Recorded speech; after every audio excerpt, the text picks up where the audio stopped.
Hello everyone, welcome to Xylem learning. Anitta miss ആണ്. അപ്പോൾ നമ്മുടെ എക്സാം ഒക്കെ കഴിഞ്ഞ് നമ്മളിത് വീണ്ടും പഠിക്കാനായിട്ട് റെഡി ആയിട്ടിരിക്കുകയാണ്. സോ നമ്മുടെ മലയാളം പാഠപുസ്തകത്തിൽ അടുത്തൊരു ചാപ്റ്റർ എന്ന് പറയുന്നത് നമ്മുടെ ആരോഗ്യത്തെപ്പറ്റി മനോഹരമായിട്ട് പറഞ്ഞു തരുന്ന ഒരു ചാപ്റ്ററാണ്.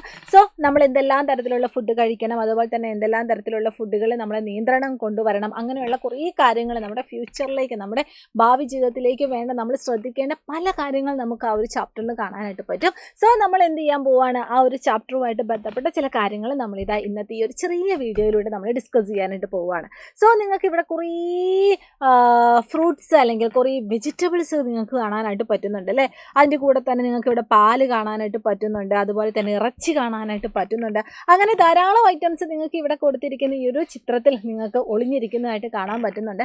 ഇവരൊക്കെ നിങ്ങൾ കണ്ടിട്ടുണ്ടാവും, കാരണം നമ്മൾ ഡെയിലി ചിലപ്പോൾ യൂസ് ചെയ്യുന്നതായിരിക്കും, അല്ലെങ്കിൽ നമ്മുടെ വീടുകളിൽ നമ്മൾ കണ്ടിട്ടുണ്ടാവും. സോ ഇതുമായിട്ട് ബന്ധപ്പെട്ട് ഒരു പ്രധാനപ്പെട്ട ഒരു ചോദ്യം മിസ് ചോദിക്കട്ടെ. നമ്മുടെ ഒന്നാമത്തെ ചോദ്യം ഇതാണ്: എന്തിനാണ് നമ്മൾ ആഹാരം കഴിക്കുന്നത്? എന്തിനാണ് ശരിക്കും നമ്മൾ ആഹാരം കഴിക്കുന്നത്? പല പല ആവശ്യങ്ങൾ ഉണ്ടെന്നൊക്കെ നമുക്കറിയാം. പക്ഷേ നമ്മളോടൊരു ചോദ്യം ചോദിച്ചാൽ, എന്തിനാണ് മക്കളെ നിങ്ങൾ ആഹാരം കഴിക്കുന്നത് എന്ന് ആരെങ്കിലും ചോദിച്ചാൽ നമുക്ക് വ്യക്തമായിട്ടൊരു ഉത്തരം നമുക്ക് പറയാൻ വേണം. എന്തിനു വേണ്ടി നമ്മൾ ആഹാരം കഴിക്കുന്നത്? നമുക്ക് കുറച്ച് എനർജി വേണം, നമുക്ക് കുറച്ച് ഊർജ്ജം വേണം, അതുപോലെ തന്നെ നമ്മുടെ ഡെയിലി ലൈഫ് കാര്യങ്ങൾ, നമ്മുടെ അനുദിന കാര്യങ്ങളൊക്കെ നമുക്ക് ചെയ്യണമല്ലേ, നമുക്ക് സ്വന്തമായിട്ട് ചെയ്യണം. നിങ്ങൾ തന്നെ ഒന്ന് ആലോചിച്ച് നോക്കിയാൽ മതി. രാവിലെ ബ്രേക്ക്ഫാസ്റ്റ് കഴിക്കാതെ ക്ലാസ്സിലേക്ക് പോയാൽ ഒരു 2-3 പീരീഡ് കഴിയുമ്പോഴേക്കും നമ്മൾ മടുത്തു പോകും, നമുക്കുള്ള എനർജി ഒക്കെ പോകും, നമുക്കൊന്നും ചെയ്യാനുള്ള ഊർജ്ജം ഉണ്ടാവില്ല. സോ നമ്മൾ എന്തിനാണ് ആഹാരം കഴിക്കുന്നത്? ആരോഗ്യത്തോടെ വളരാനും പ്രവൃത്തി ചെയ്യാനുമുള്ള ശക്തി ലഭിക്കാനുമാണ് നമ്മൾ ആഹാരം കഴിക്കുന്നത്.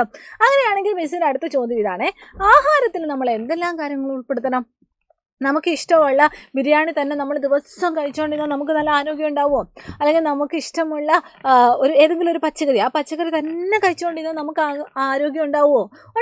അപ്പോൾ എന്തൊക്കെ ആഹാരങ്ങൾ നമ്മൾ ശ്രദ്ധിക്കണം, അല്ലെങ്കിൽ എന്തൊക്കെ ആഹാരങ്ങൾ നമ്മൾ കഴിക്കണം? എന്തൊക്കെ കഴിക്കണം? ധാന്യങ്ങൾ കഴിക്കണം, പഴങ്ങൾ കഴിക്കണം, പച്ചക്കറികൾ, മത്സ്യം, മാംസം, പാല്, ഇവയൊക്കെ നമ്മുടെ ആഹാരത്തിൽ നമ്മൾ ഉൾപ്പെടുത്തണം. അപ്പം നിങ്ങൾ ശ്രദ്ധിക്കണം, ഞാൻ കഴിക്കുന്നത് ഫുഡിൽ ഈ പറയുന്ന ധാന്യങ്ങളുണ്ടോ, ഈ പറയുന്ന പഴങ്ങളുണ്ടോ, ഈ പറയുന്ന പച്ചക്കറികളുണ്ടോ, ഈ പറയുന്ന മാംസവും പാലും ഒക്കെ ഉൾപ്പെട്ടിട്ടുണ്ടോ എന്ന് മക്കൾ തന്നെ ഒന്ന് സ്വയം ഒന്ന് ആലോചിച്ച് നോക്കുക. അതിൻ്റെ കൂടെ തന്നെ അച്ഛനോടും അമ്മേനോടും ഒന്ന് ചോദിക്കുകയും കൂടി ചെയ്യാം കേട്ടോ.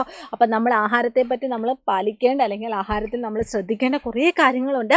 ആരോഗ്യമുള്ള ശരീരത്തിന് പോഷകം നിറഞ്ഞ ആഹാരം നമുക്ക് നിർബന്ധമായിട്ടും വേണം. നന്നായി വളരാൻ പോഷകം നിറഞ്ഞ ആഹാരം കഴിക്കണം. ധാന്യങ്ങൾ, പഴങ്ങൾ, പച്ചക്കറികൾ, കിഴങ്ങുകൾ, പയറുവർഗ്ഗങ്ങൾ, ഇലക്കറികൾ എന്നിവ ഉൾപ്പെടുത്തിയ ആഹാരം, അതുപോലെ തന്നെ മത്സ്യം, മാംസം, പാൽ, മുട്ട എന്നിവ കഴിക്കുന്നതും നമ്മുടെ ആരോഗ്യത്തിന് നല്ലതാണ്. പഴകിയതും കേടുവന്നതുമായിട്ടുള്ള ആഹാരം കഴിക്കാൻ പറ്റുമോ? കഴിക്കരുത്, അതൊരിക്കലും കഴിക്കരുത്. സ്വാദും നിറവും മണവും വർദ്ധിപ്പിക്കാനായിട്ട് ചേർക്കാൻ പാടില്ലാത്ത പലതും നമ്മൾ ആഹാരത്തിൽ ചേർക്കുന്നുണ്ട്. അത്തരം ആഹാരങ്ങളൊന്നും നമ്മുടെ ആരോഗ്യത്തിന് നല്ലതല്ല. അപ്പോൾ ഇതൊക്കെ അറിഞ്ഞു വെച്ചാൽ മാത്രം പോരാട്ടോ, നിങ്ങൾ ഇനി അതുപോലെയുള്ള ആഹാരങ്ങൾ വേണം നിങ്ങൾ ശ്രദ്ധിച്ച് കഴിക്കാനായിട്ട്.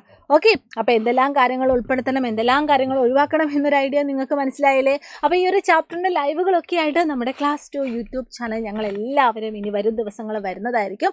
സോ നമുക്കിനി അവിടെ വെച്ച് കാണാം. അപ്പോൾ എല്ലാ മക്കൾക്കും all the very best. Thank you so much.